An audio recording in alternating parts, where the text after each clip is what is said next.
we have to focus on preventing those people in crisis from ever walking onto the campus with a gun.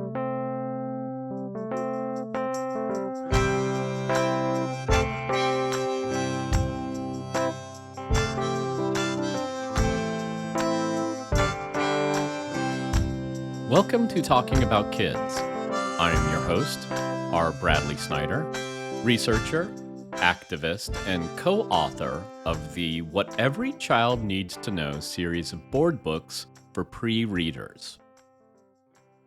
Sadly, school shootings are all too frequently in the news. And when they are, there's a good chance that my guest's work will be cited. David Riedman is the co-founder of the K-12 School Shooting Database, which contains detailed information on all school shootings from 1970 to present. David, an expert on security and crisis management, has spent a lot of time with this information. And his conclusions about our society's response to school shootings might just surprise you. This podcast was sponsored in part by the Arizona Department of Health Services Must Stop Bullying campaign through its Title V Maternal and Child Health Program. For more information, go to muststopbullying.org. And now, the interview. It started in 2018 in the aftermath of Parkland. I was interested in developing a threat assessment tool, but like so many school security investments and technologies and solutions, what looked like a good idea on paper really needed to be tested against prior incidents to see which ones it would have actually averted. Hmm. And after creating this threat assessment tool, there really wasn't any publicly available data on how many school shootings had happened, why they had happened, where they had taken place. And with my original research partner back in 2018, for our own use, we just started creating a spreadsheet with as much information as possible. That turned into a class project, that turned into the first iteration of this public database.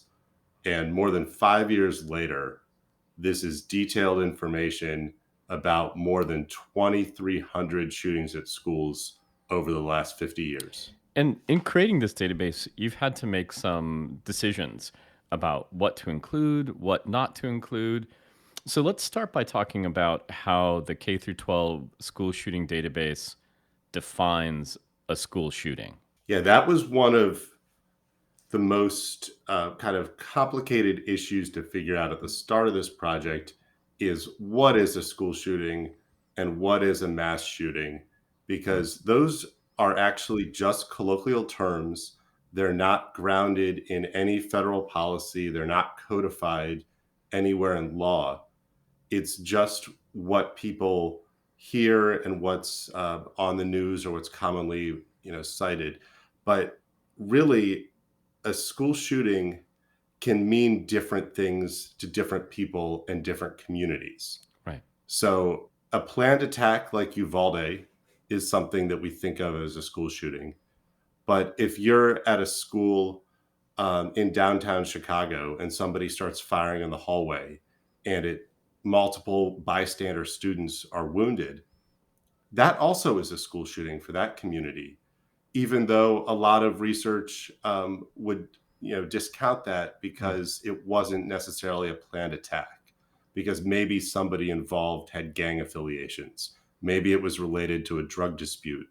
So what I found is that a lot of parameters are put up around different definitions of school shootings, and they exclude things that may be important in different marginalized or different socioeconomically disadvantaged communities. So by just pulling back any of those possible exclusion criteria, decided to define this as any time a gun is fired on school property. And Got so it. that removes any possible biases. and then the data is coded with as many variables as possible so that a researcher can then filter it for whatever their question is. So the thought here is gather as much information that really shows the systemic gun violence on Hmm. school campuses, and then from there, enable other researchers to filter it for whatever their specific questions are.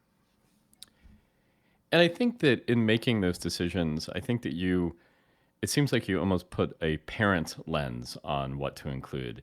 Because I think I know from my listeners and from the other parents that I've worked with, they would want to know about any time a school is fired on school property. You're absolutely right. But of course, this also creates other problems about response and threat assessment, as you mentioned. So, one of the big distinctions in your data is between an active shooter and all shooters. What's the difference between an active shooter and all shooters? And again, that's a term where even though it's commonly used within the government since it was created around 2008, Hmm. it's not a term that has a common definition across different agencies, and then it's not even really understood in the same way across the public. But the thought there is that an active shooter is somebody who is trying to kill multiple random people in multiple places. That can break down because, say, somebody went into one classroom and killed a bunch of people in that one classroom. They've never technically been in multiple places.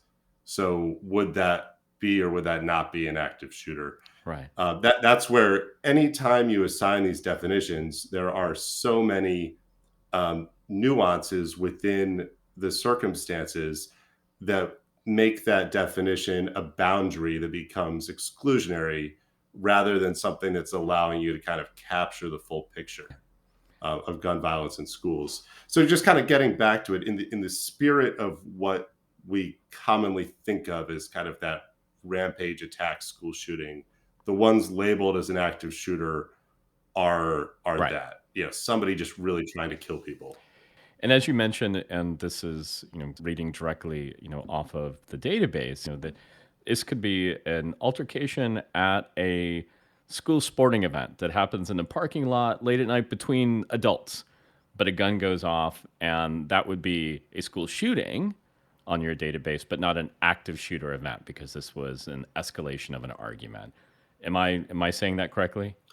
Exactly. And that's the, I think, important distinction to make and why it was so important to Yeah. capture all of this data is because the majority of incidents that happen were not Mm. pre-planned. Somebody happened to have a gun, and when some circumstances turned into a dispute, then they, ended up firing the weapon. People were Hmm. injured, sometimes their target, oftentimes bystanders, and then that person almost always flees the scene immediately. And that is very different from somebody who's committing a planned attack. But in terms of school security planning, we really only have one piece in the toolbox, and that's lock the Right. school down. And locking a school down, usually for multiple hours, having students hide under desks or in closets or in bathrooms, is not the correct response if there was an argument in the hallway, somebody fired shots and then ran immediately. Because in that situation, there's no longer a threat at the school. There was only one Right. person ever targeted, and a 5-hour lockdown is going to create incredible trauma and stress for every student who heard those shots and now thinks somebody's coming to their classroom to get them. And for every parent who now is rushing to leave work because they got text messages from their kids, they're seeing on social media, the large police Right. response, plainclothes officers with weapons. Now people are getting reports of multiple shooters. What we can't do without really widely inclusive data is understand the different types of situations that are happening and how our response needs to be different for those situations. If we only look at Uvalde's, we miss the thousands of others. And if we're not paying attention to those thousands of other isolated incidents, then we're never creating plans and we're never creating training around how we respond differently to them. Well, I really appreciate how you stated that. And I also appreciate your history of looking at this from a threat assessment perspective. So you've been living with this data for a while now. And again, I encourage all my listeners to go to the K through 12 school shooting database and look at some of these numbers themselves. But what are your interpretations of the school shooting data trends? One of the things that surprised me most about this project, and being somebody who was in eighth grade when the Columbine shooting happened, Yeah. is thinking that Columbine was the starting point. Mm, But this data is 1970 to present, and there have been planned attacks at schools every year yeah. back to 1970. So just yesterday was the 25th anniversary of the Thurston High shooting in Oregon. And Yeah. that was a student, this is the year before Columbine, a student who had been expelled, which is a very important thing about how we think about school discipline. So, this 15-year-old student who had been expelled came back to the campus during lunch. He was wearing a black trench coat and he pulled a rifle and a pistol out of his trench coat in the cafeteria and he shot 27 people there. Yeah. Two died. And a difference between the modern kind of school shootings, the school shootings of the last 10 years, and the school shootings of the prior 40, is that more people were wounded rather than killed, Mm, because the high power semi-automatic AR-15 rifle is a distinct difference in the school shootings of the last few years. So in this shooting 25 years ago, he had a small caliber pistol and a small caliber rifle. Um, Very traumatic situation. I mean, 27 right. people being shot in the school cafeteria. Uh, you know, serious situation. Fortunately, two people died. Where today, that number would probably be completely different. But what's important is by looking at this broader historical context, you can see that the same types of things were happening when there were very different social variables. And that lets us cut through a lot of the noise. Because if Mm, a planned attack happened 25 years ago, that was before social media, before internet, before right. smartphones. So are those root causes or those ancillary factors? And Right. once you see the historical context, it lets you realize that, okay, social media is not necessarily the driver of this because we have 30 years of attacks before social media. We can look at a common cause in that scenario and see this was a student with disciplinary issues who was expelled from the Hmm. school.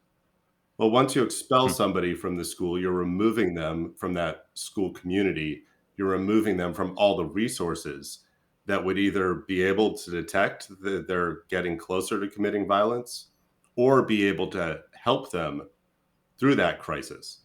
So, Right. exclusionary discipline is something that occurs before many planned attacks. The school wants to get somebody out, but that doesn't stop somebody from coming back.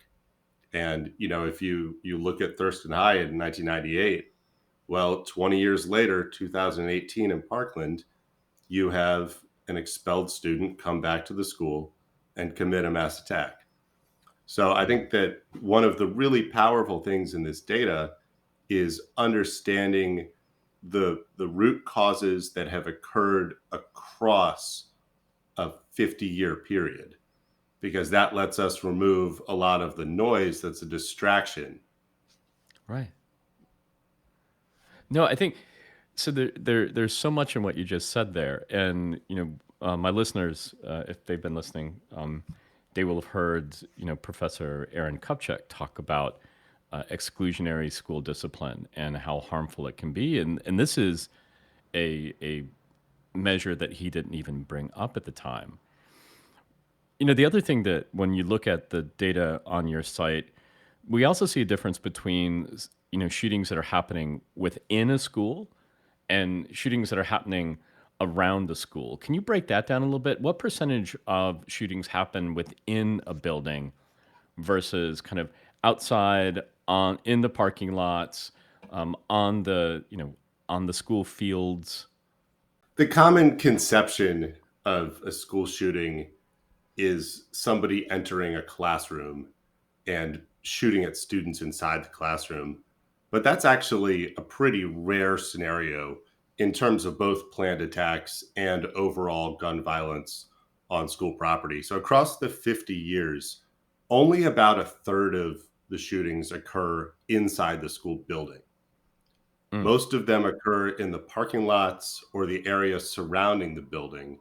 And that's actually increased in the last couple years because when you think about it, as a school adds fortification, adds things like metal detectors, somebody who wants to shoot someone is going to do that just beyond the metal detectors. You still have right. a campus where people are congregating in front of the building, in the parking lots, and it also fits with one of the things I track is the time period within the school day when shootings occur. And most shootings occur during transition periods when students Okay. are arriving in the morning, changing classes, lunchtime, or after school. And that's when people are mixing, people are in common areas. And if there is a conflict, or if somebody wants to target a large number of students, doing so when they're moving throughout the school in common areas is the easiest time for that to occur. Hmm. That's so interesting again because all of this, kind of speaks to the kind of policies that we might put in place if we really cared about preventing these kind of incidents. And I've got another question for you, and I think that you can see that I'm starting to build towards an argument maybe or a question later on. You also track the type of school. So you know how many shootings occur in elementary schools versus middle schools versus high schools. So, what percentage of these shootings are happening in elementary schools? So, about 20% of the shootings occur in elementary schools. The majority of the shootings, more than 60% are in Mm, high schools. And that's an important kind of distinction to make in terms of looking at the full picture of right. gun violence, because proportionally there are more elementary schools than there are high schools. Usually, multiple elementary schools feed into middle schools, feed into a high Exactly. school. So you have a higher concentration of teenage students within a high school. And usually, whether it's a fight or a planned attack, it's students between 12 and 19 years old. The Mm, mean is about 15 and a half. Uh, but then elementary schools are usually incidents that are not committed by the students in the school, but are things like disputes between parents, disputes in the mm, pickup lines have been growing, domestics, and domestic violence is something that's excluded from a lot of school shooting research. But if there are parents that are having a conflict that is becoming violent, and they've been separated in other places and there are restraining orders in other places, a common ground where either one parent knows the other one is going to be, or where they may have an arrangement that one drops off and another picks up, that school can be the area where a domestic incident becomes a shooting or becomes a targeted murder. And that's something wow. that's really overlooked in a lot of the school security planning. Absolutely. I mean, still something that we absolutely care about as parents, as teachers. We want our schools to be free from that kind of violence as well. But to your point, what we're doing is we're doing active shooter drills, right? That is our big response right now. And this is kind of where I wanted to go with this discussion because, from my perspective and working with a lot of different elementary schools, it seems to me that they are, first of all, they are taking on a greater percentage of the burden of solving this school shooting problem than any other sector. We're asking them to solve it. They're the only sector that's really doing anything about it. And what they're doing is active shooter drills with small elementary school children that we hear, a lot of information about what it's doing to the kids, the fear that it's causing, how poorly some of these drills are planned. So kids with disabilities, kids that need their insulin, kids, all of these kids get left out of the equation. They're traumatized by it. And we're doing all of this for what turns out, according to your database and your very good research, to be a very small percentage of the actual school shootings. So you have a background in threat assessments. Have you reached any conclusions about what would be more effective practices? We really need to remember that there's not any empirical evidence behind the current sets of procedures. Hmm. So after the Columbine shooting, there was a need to change something after you had a delayed response with officers waiting outside while students bled out inside. And Right. that caused a switch within law enforcement to say, we're going to get right into the building and get to people. That was made. There hasn't been a lot of study into exactly how effective that is. Uh, but in general, you want to get to an assailant as quickly as possible. On the occupant side, now the convention is shelter somewhere and law enforcement is going to come to you. That's what's taught to students in a school. Stay in your classroom, get under your desk, lock the door. Police will be there to get you as quickly as possible. That is different guidance than we give people, including children, in every other public space. If you're at a shopping mall, a Yeah. movie theater, an airport, a train station, a public square, a restaurant, we tell you if you hear gunshots, run. Yeah. Run away is the first thing to do. And we've decided in a school that run is not going to be the guidance.